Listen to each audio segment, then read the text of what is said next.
We are live, and we're with Trita this time, everybody. Unfortunately, the initial stream didn't have Trita forgot to put it in his calendar, apparently. But anyway, Trita, it's always a pleasure, my friend. We're not supposed to share that with everyone. No, I'm kidding. No, it was my bad. It was my bad. I'm so sorry. Fault, but here we are. Always a pleasure, as I say. But I'm very interested. So, simply put, what is going on right now with the talks? It seems like we're just, the term I use is merry-go-round, but we just seem to be in a merry-go-round right now. The two sides have struck each other. There's been some pressures on the Strait of Hormuz, obviously Lebanon and Israel is the main pressure point. But are we just, and Trump just saying that talks are progressing at rapid pace, but not rapid enough that we've actually reached an endpoint?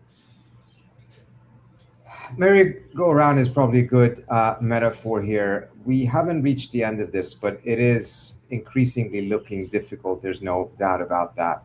There's news today that the Iranians suspended talks over Lebanon. That is not what I'm hearing from the Iranian side. There's been threats of doing so, but actually not a full suspension. And even if it was a suspension, it would just slow the pace of the talks rather than completely disrupt it, most likely. But it goes back to things that you and I have spoken about earlier on, which is the centrality of Lebanon and why the Iranians are insisting on a region-wide ceasefire. We're seeing clearly how Lebanon may, or Israel's actions in Lebanon may end up becoming a major spoiler.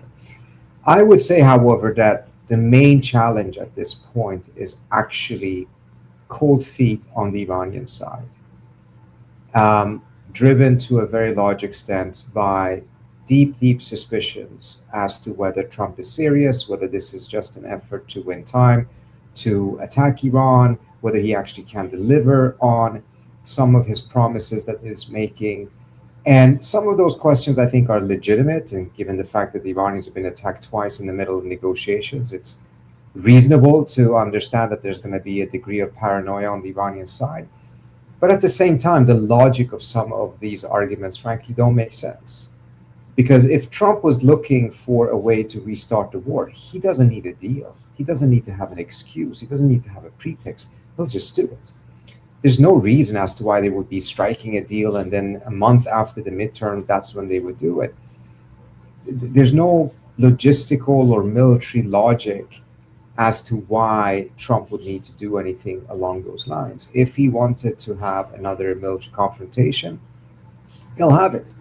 The reason why he doesn't want one or doesn't think he can have one is because I don't think he has any real attractive military options at his disposal.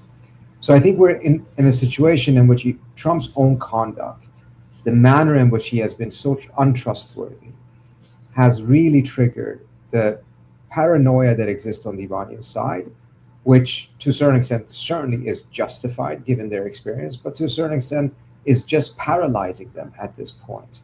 And they're having these moments in which they don't know whether to go forward or backwards on this. And there's an intense debate inside of Iran. And it's not that certain elements are holding out, the hardliners are against. It's a little bit more complex than that, in which there are serious question marks on their end. But some of those questions should have been asked in the beginning of the negotiations, not at this very last moment. But is that more based on the internal reservations of the IRGC, of the Islamic Republic, or based on purely Trump's bipolarity, his sort of seemingly schizophrenia of what he says on one tweet versus another? Certainly, Trump's own conduct has made it much more difficult. There is a tendency on the Iranian side to really read into a lot of what he says and take it very seriously and become very suspicious. But I've had conversations with folks on the other side, and it's interesting. At some point they say, well, we don't understand why he agreed to some of these things. It sounds too good to be true. So, when Trump is being flexible, that fuels their suspicion. When he's not being flexible, it fuels their suspicion. That's the scenario you have when you're kind of being paralyzed at a moment in which you need to make decisions. And, sorry, go ahead. No, I just wanted to add on that point, Trita, that sort of, do you think possibly the Iranians are thinking that they're dealing with someone who's got way more moves than he actually does? Like, as we've said before, the the Iranians are incredibly savvy diplomats and negotiators, and just generally about navigating remaining in power. So do you think that they could actually be overestimating the capacity of the Trump administration because of how much they are used to experiencing challenges? You mean overestimating what Trump can do? Yeah, over he's got 4D chess, 5D chess, when actually he's just an idiot, and that's making them hesitant because they think, are there more moves than we've calculated for? Yeah, no, I think every conversation I've had, at times I've been surprised by some questions that are being asked, because they really are reading way more into things than is the case. I'm not saying that Trump has not been deceptive. He absolutely has been. He's even bragged about it. Remember how he bragged about the deception last summer, in which he said, this was the biggest deception ever, and really that experience has put the Iranians where they are right now. And it's also backfiring on Trump, because he's living in a world in which his past untrustworthiness is affecting the perception of his current trustworthiness. And it's doing so in a manner in which, even when he has shown significant flexibility, it has made the Iranians suspicious. It has made them think, why is he giving so much? There must be an angle here. And when he's not giving much, you're like, well, he's pursuing this maximalist strategy. So again, I'm not saying that all of the fault is on the Iranian side or all of the fault is on the American side, but I think there's certain things that have happened that is giving a misperception of the reality. So for instance, Trump suddenly said, the ball is back in my court. I'm going to take my time before I make a decision. I don't think the Iranians ever responded.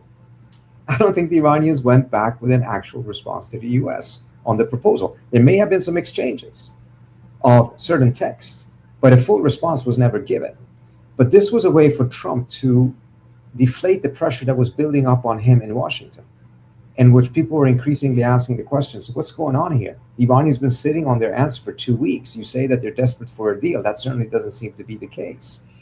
And a way for him to deflate that, he suddenly just made up, saying, the Iranians have responded and I'm going to sit on my answer until I really thought this through. That's a way to kind of say the ball is in my court. And that's a good thing. And it's much more difficult for the blob to pressure him to make a decision once the ball is in his court on diplomacy. And then it was if the ball was in the Iranian court, because then the immediate accusation would be they're playing for time, you're getting played, you're getting rolled, etc. But that all goes away if he suddenly declares that the ball is in his court, even if it wasn't. And so I don't doubt, for instance, that he may have gone back and tried to make some changes to the proposals. And that incidentally has fueled some suspicion on the Iranian side. But it's also something that the Iranian side should recognize. Part of the reason why he may be doing this, I'm not 100% sure about this, but this is my read of the situation, is because you didn't respond to the previous proposal. And during this period, he's been put under tremendous amount of pressure in Washington. So now he's trying to change some of these variables to make himself look better in Washington.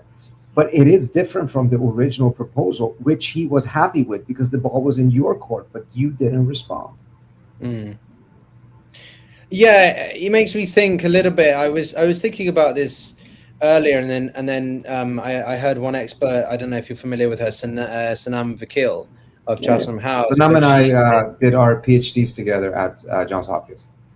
Oh, right. Okay. Well, you're a CISA as well. Oh, wow. Okay. Yeah. Oh, right. Cool. Well, we're all the same tree. I love it.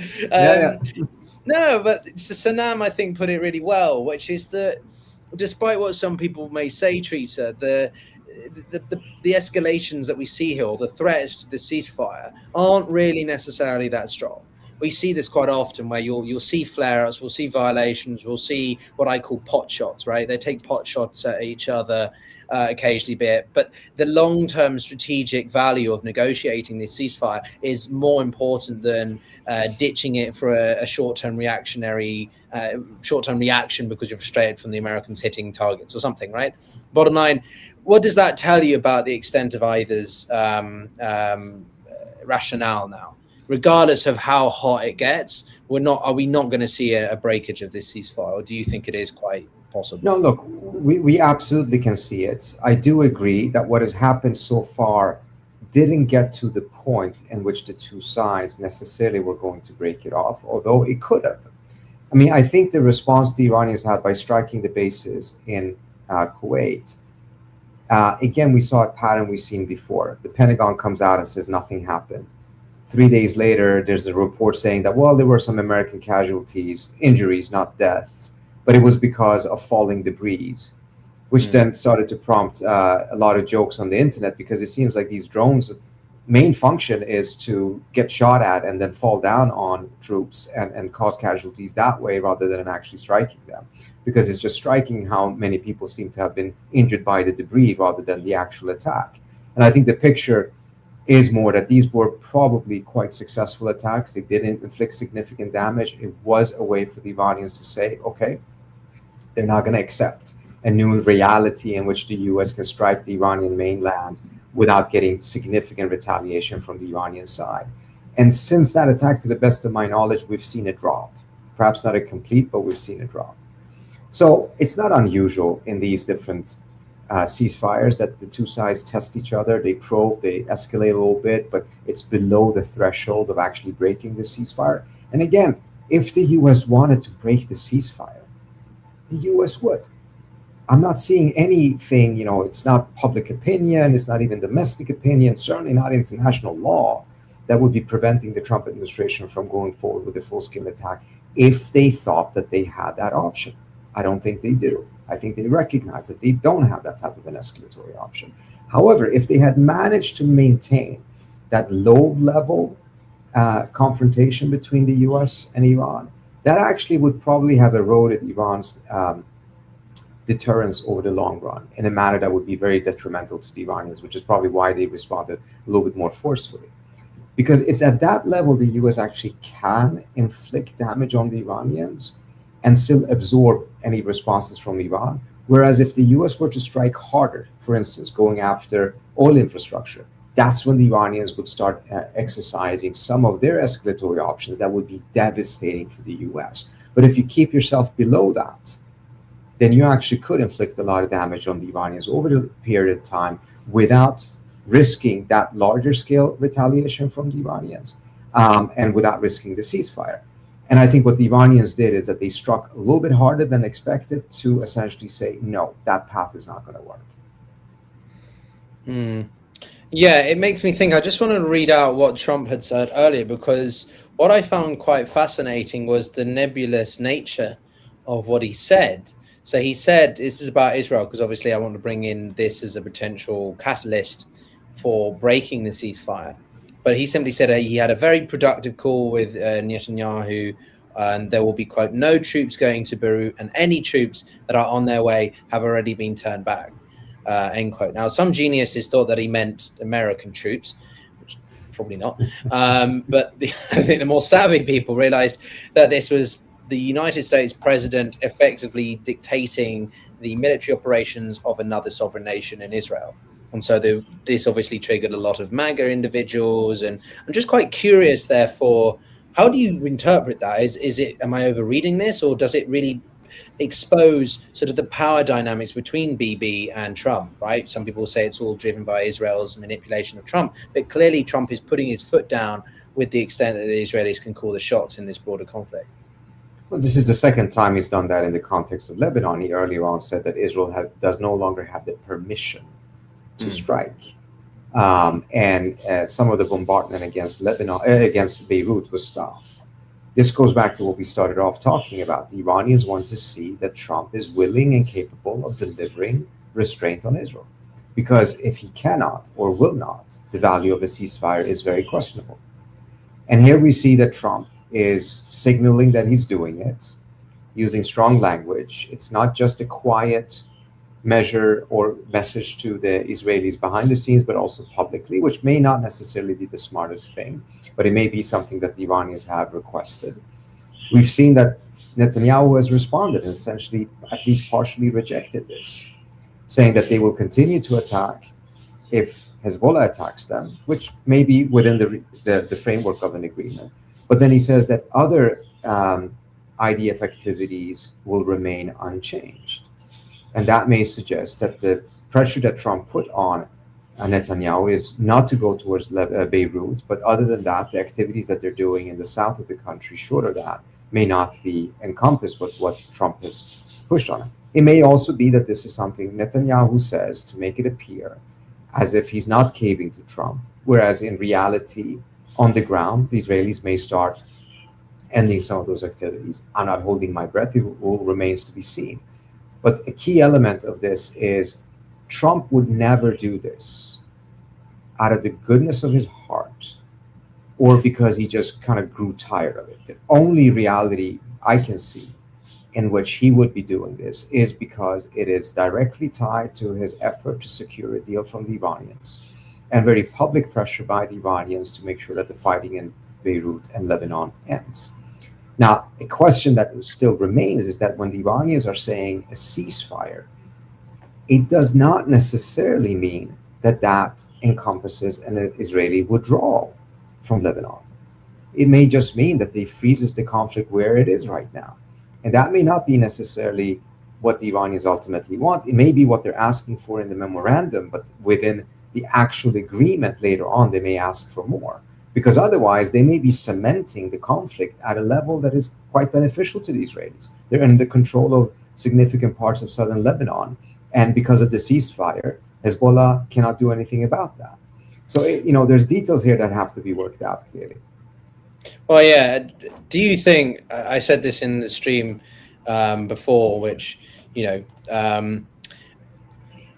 you think that the Israelis are effectively squatting in Lebanon?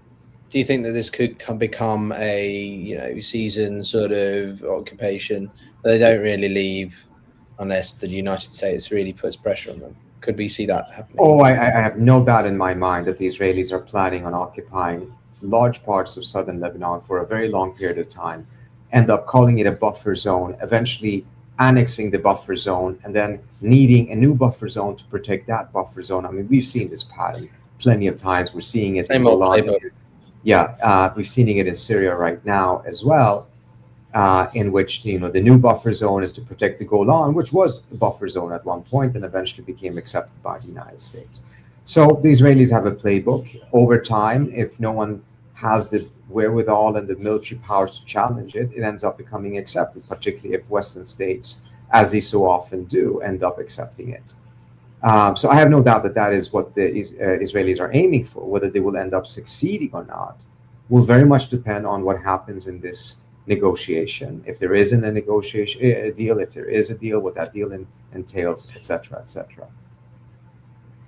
Yeah, no, I mean, it's the same old playbook to me. I used the Syrian example just, an hour ago in that stream. And I should also emphasize that we are streaming on Substack, guys. So do be sure to check out Trita's work on there as well as mine. We're doing more together across platforms now, which I think is pretty cool. But yeah, Trita, I guess, my penultimate question is simply, how far can the Israelis go? How far do you think the Iranians can be pushed before they were like, okay, we've actually had enough, we are going to pull out? What would be their threshold? I think to a certain extent, the Lebanon issue is very important to them. To a certain extent, I think it may be some elements in Tehran that are also using it as a pretext. There's been a threat made that if the Israelis restart attacks against Beirut, the Iranians will strike Israel. Whether they will act on that or not remains to be seen.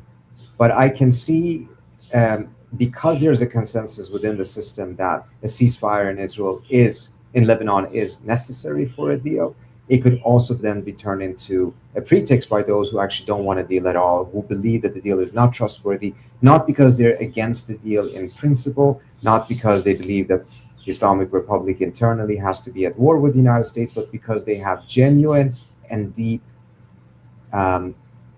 question marks about the trustability of the US here, and that Lebanon ends up becoming where it all breaks down, partly because the US couldn't deliver Israel, partly because the Iranians, some elements there, thought that one more round of fighting may end up being to their benefit before there's any return to negotiations. And the last question I have for you is that, just quick take from you, if you wouldn't mind, is simply, Iran has said that it's suspended talks with the US, according to Iranian state media, versus Trump saying they're rapidly progressing. Is this just rhetoric? Is it all untrue? My understanding and the conversation I've had with folks is that the Iranians have not suspended it. They have threatened to suspend it. Washington Post reported that they had suspended and cited an unnamed Iranian official. That's not what I've been hearing. They certainly have threatened it. I don't think it's happened yet. Could it happen? It certainly could happen. But I think the suspension threat and the fact that they're using the word suspension, which means they're not breaking the talks, there is a pause until certain conditions change, rather than a complete break of the talks. So this is one step beyond what we've seen in the past, in which the ceasefire is challenged, but it's not at the threshold of actually completely breaking it. This is one step further, because within that ceasefire, they're temporarily pausing it. But to the best of my knowledge, they haven't paused it. They just threatened to do so. Well, that came out in the last half an hour. But thanks, Trita. Always a pleasure with you. Thank you so much. Appreciate it. Take care, everyone. Thank you. Thanks for watching. Well, that was Trita, everyone. Thanks for watching. Yeah, we were meant to speak about an hour ago, but he actually forgot to put it in his diary, which happens occasionally, maybe a bit of a miscommunication. But yeah, as I said to him earlier on, and as I said in another stream, I personally think that the US is out of options. The Trump administration is really desperate for something. You can see that from the way that Trump is constantly claiming that the war is going, well, it's ending, that the war is going to come to a close. The talks are progressing rapidly, but they aren't, and no change is actually occurring. The situation between the two is just going round and round in circles. That's why I use the term merry-go-round, because it adds a certain hilarity to just how pathetic and bizarre this situation is. I made it clear very much that the ceasefire doesn't break simply because these two take pot shots at one another. That's why I wanted to ask Trita his take on that. But yeah, simply the United States and Iran will continue to strike one another occasionally, because they consider they need to demonstrate they have that military capacity, that they're not unwilling to still use military force, military might if they need. But ultimately, does that mean that they're going to return to full-scale war at the same level that we saw in, well, earlier April, let alone, so I'm just repositioning my seat here. Are they going to return to the full-scale conflict that we saw in April, let alone March, with aerial combats and engagements? Absolutely no way in hell. We are never going to go back to what we saw over March, at least in this sort of round of conflict. It may well drag, to see some of you writing, it may well drag to 2027. It may well do. It may become not a frozen conflict, but a largely unresolved one, i.e. that the Trump administration never fully is free of the situation in Hormuz, but because neither side officially declared war, neither side can officially needs to end it. They can just be, it essentially becomes a sort of a shadow war, sort of like you saw between the Saudis and the Iranians over the late 2010s, early 2020s, where there would be strikes occasionally, but it was always done through plausible deniability. Whilst this might not be a complete shadow war, the point is that both sides sort of strike one another occasionally, but it's never clearly confirmed who did it or how it was done. The more that this goes on, the strikes may well reduce, but occasionally you'll see something explode, right? A couple of weeks ago, that was that massive explosion in a part of Iran, and it was not really confirmed who did it or where it came from. I think it came out to be the Emiratis, but this sort of thing becomes the new normal. And so this just raises price levels. It just raises the overall cost of living, of energy, and overall the global economy just kind of adapts. It just becomes absorbent of the perpetual instability and uncertainties triggered by this war between the United States and Iran, let alone between Israel and Lebanon. As terrible as that situation is, it doesn't have or carry the same global repercussions that the war between Iran and America does, for obvious reasons. But of course, it doesn't end there, because this then compiles on top of the war in Ukraine, which is intensifying right now, and the overall strategic competition between the US and China. None of this happens in isolation.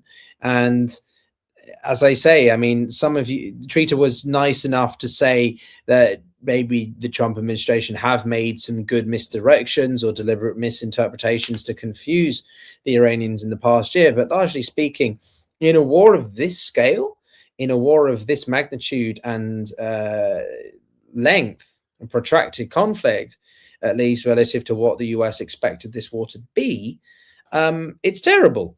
It's not going to benefit the US longer term at all. And I just find it absolutely crazy that there isn't a more concerted effort by the United States government, or by Trump at least, to try to wrap this up.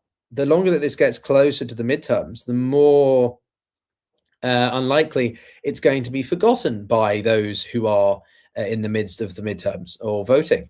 American taxpayers are going to be thinking about their income, about their wallet, about inflation, about things closest to home. And a war in the Middle East, despite the initial polls showing the support for this, are yeah, it's absolutely clear that they do not have any long-termist visions in mind.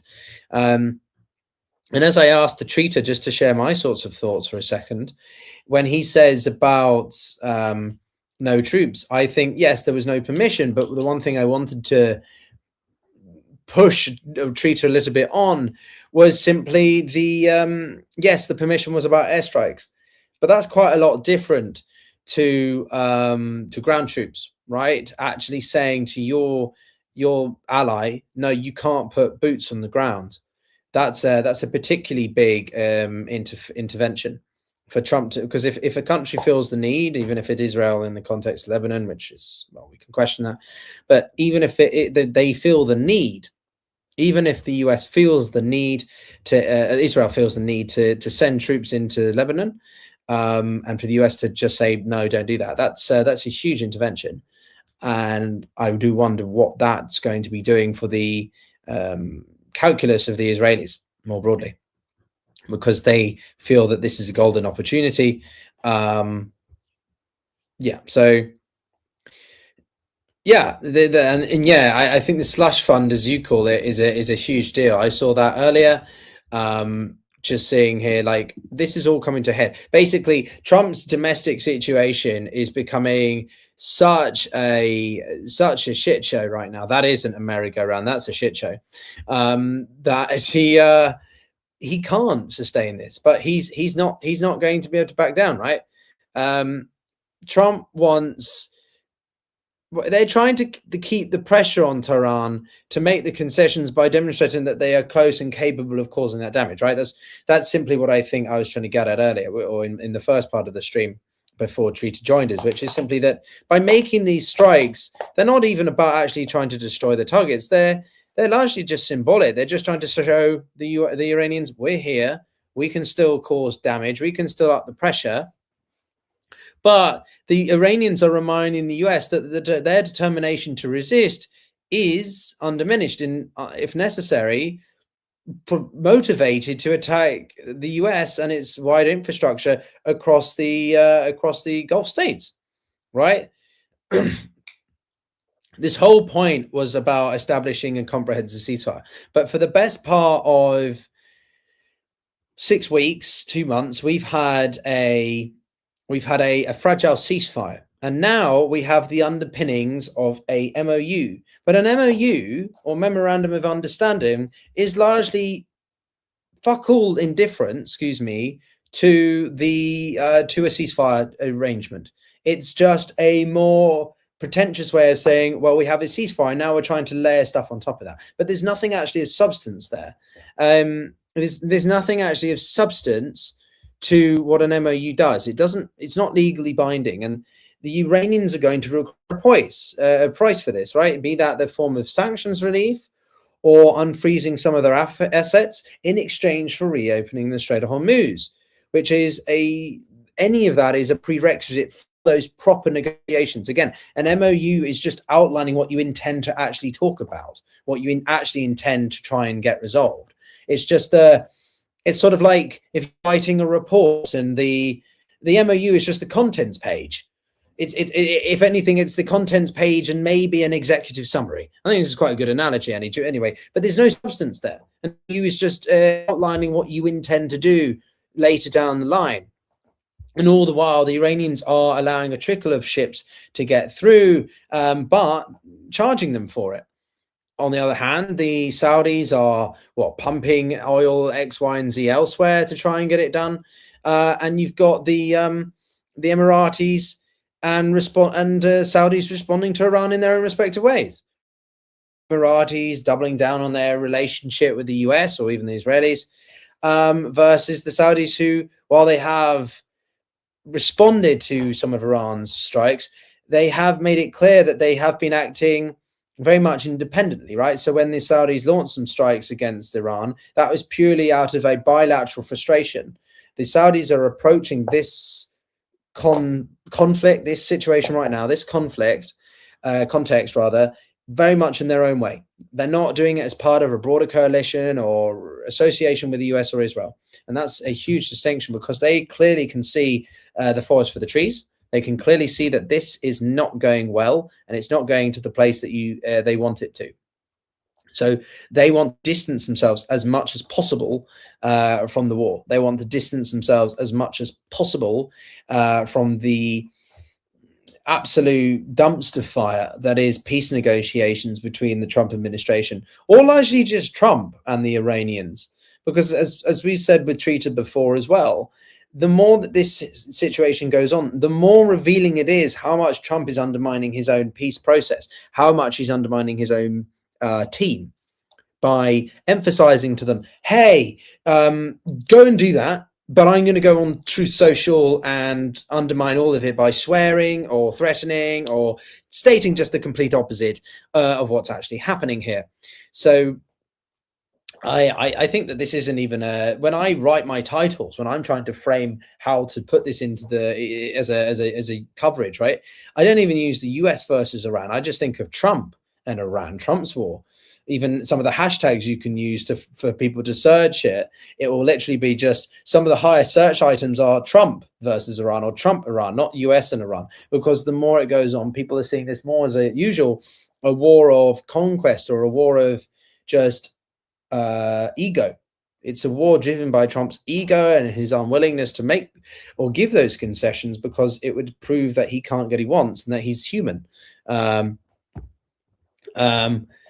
Yeah, it's just both him and Netanyahu claimed that when they went to war, their considerable air power and disproportionate military capabilities relative to the IRGC would be enough to displace it, that it would be enough to completely usurp the IRGC in the Islamic Republic. That's not the case.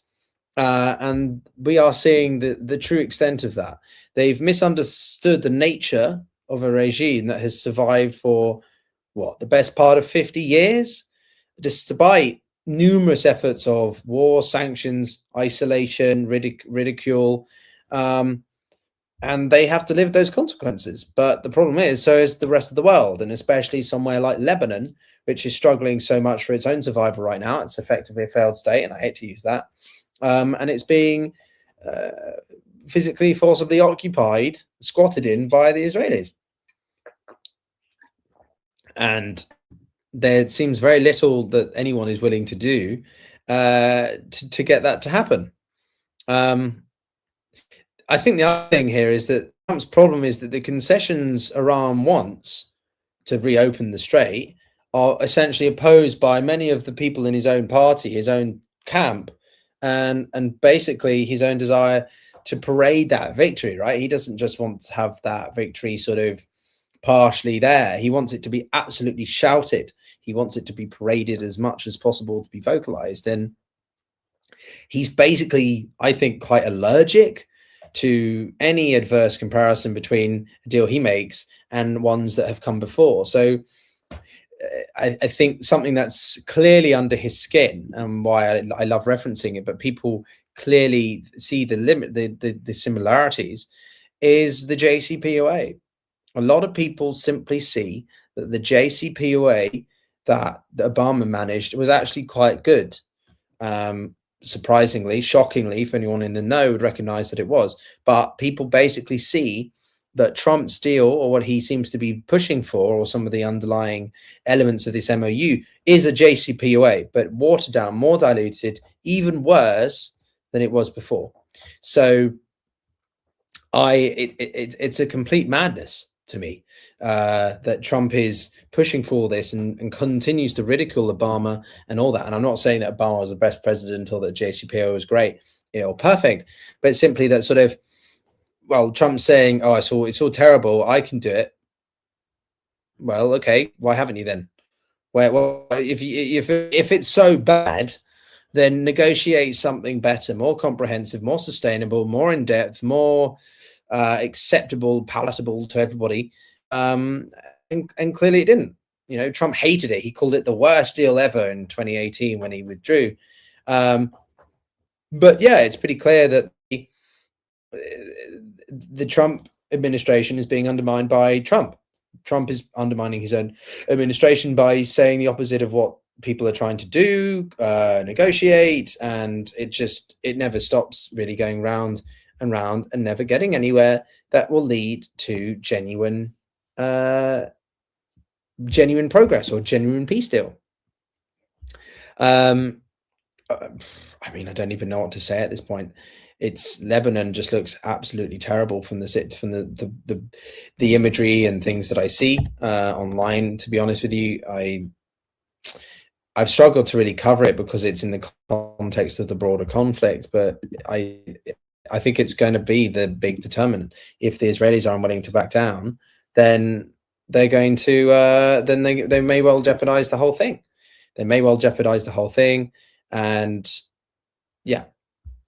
The IRGC have said that they've targeted. I'm just reading actually the latest here. So yeah, so a rocket launched by Hezbollah struck Israeli forces in southern Lebanon. No injuries, but this is largely what it is. The Israelis just occupy southern Lebanon, and there's an occasional rocket fired versus the Israelis launching airstrikes.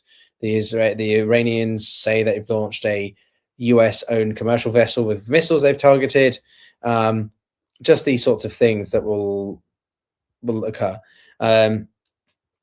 Interestingly, they did, so they took responsibility for the attack on the cargo vessel MSC Sariska in the Persian Gulf. So they said that they hit it with an anti-ship cruise missile in response to US forces striking Iran-bound cargo ship Lian Star. So it's literally tit for tat. It's just proportionate escalation.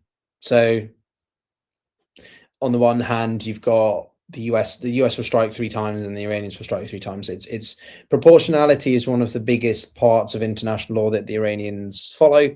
You've heard me say this many times before, but this is essentially the same thing, that the Iranians are just responding to the Americans in the same level and using that savvy military capability and diplomatic capability to keep the pressure up, the escalation high, but without tipping it over into the next level. Because I think that they really don't want to do that to the point where Trump feels that he can get away with going further. But who's to say that Trump just decides that he might as well just bother with doing it again anyway? He did that with the whole war in the first place. So it's pretty clear that the Iranians trying to, and the industry just said they don't really know how to judge Trump's calculus, and whilst he said it more eloquently than I did, in that I think Trump's just an idiot, the Iranians clearly don't think that Trump's playing some super. Well, some of them do. Some of them, think he's playing 4D, 5D, 69D chess, but he's not, and it's just his pure unpredictability. But maybe that is a strategy. Can we adequately say that Trump's that level of unpredictability is just a strategy, right? Hey, I might bomb you at any point. Okay, we better just take it easy. Netanyahu spoke with Trump, and he said that they had another call, and he said that they would strike Hezbollah if it doesn't stop its attacks. They will hit Beirut. Israel's just the Israeli government's just trying to decimate and flatten all of Lebanon at this point. Beirut's a beautiful city. The food, the culture, the music. I've heard it's amazing. I so want to visit, but like the whole thing is completely destroyed right now.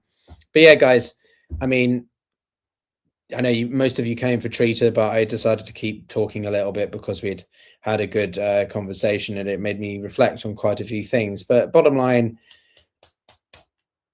this war is going to continue like this. What we're in now is what it's going to be. Whether it goes into 2077, I don't know. I don't think we can be confident enough to say that, but simply, we're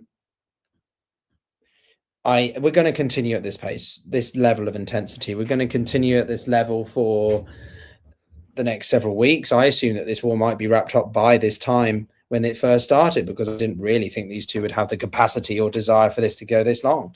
But clearly it's going to.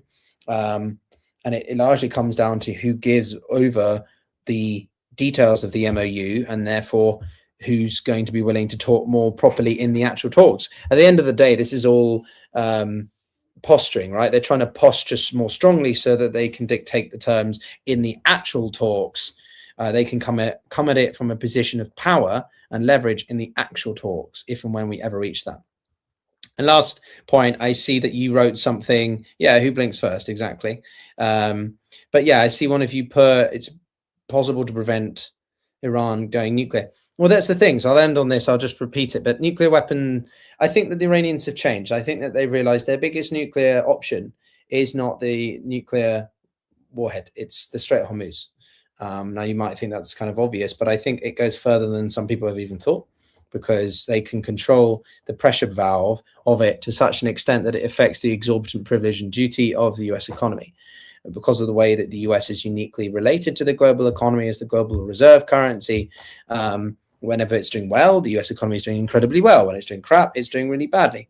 So I think that the Iranians have had that strategic clarity because of Trump's war with them. And therefore, it's benefited them longer term, because they realize that they don't even necessarily have to risk trying to get a nuclear warhead. Will they still try to, for all intents and purposes? Perhaps. But it's not as much of an urgency. It's not as much of a deal breaker to their survival as a regime, to the deterrence. It's not as their key deterrence is actually the Strait of Hormuz, its geography and the global economy. And it's that kind of nuclear option that they perhaps didn't realize just how much of a nuclear option it was. So, yeah, the ability to strike the Gulf states and mess up with the energy markets. Yeah, that's the broader point. The Strait of Hormuz is the how to say it, sort of it symbolizes the overall element of just war of energy. It's energy wars, it's oil, it's all that. And that's the difference, right? The North Koreans, I knew North Korea. The reason why North Korea is not as relevant here as a nuclear weapon, why it's not as important, is because it doesn't serve any strategic imperative. It's in the Korean Peninsula, and there's no major thoroughfares, there's no major economic routes, no major resources and things that are affected by North Korea's capacity to. Having a nuclear weapon is a big deal, and North Korea can fire it and hit parts of the US, but Iran's much worse because of where it sits in the world, and how much it can leverage other things aside from just, say, a nuclear warhead. It's much closer to Europe, it's much closer to Israel, it's much closer to the Gulf states, but also then, of course, its importance for the Strait of Hormuz and everything. So people use North Korea in comparison, but Iran goes further than that. And if it did have a nuclear weapon, it's much more powerful than North Korea in terms of the government is much more, I think, sophisticated and intelligent than the North Korean overall, I don't know, dynasty, whatever word. But also it's just size and history. But anyway, how could Iran kill its leverage? I think it's more of Trump's to lose than it is for Iran's. They can kill it, but that would require Trump to be capable enough of recognizing that. I think we don't talk about it very much, because I think it's just relative to the person or the actors that have more of a role in what could kill it. I think it's more from the side of the US and Trump. I don't think that the Iranians are the ones that are in a worse position to the point that they're going to kill it. Even if they made some terrible mistakes, I just don't think they're in a position which is worse than the US right now. Is it easy? This is a game of chicken. Who can outlast the other longer? And the Iranian economy is looking absolutely shot. But I think most people agree that the political time horizon for the US and Trump is shorter than the Iranian economy is, or at least the economy and the ability for the IRGC to govern. So I'm not saying, when we talk about these things, it's not a case of sort of win and lose, that the Iranians are winning. They're not really winning. They're just losing relatively not as bad to the US.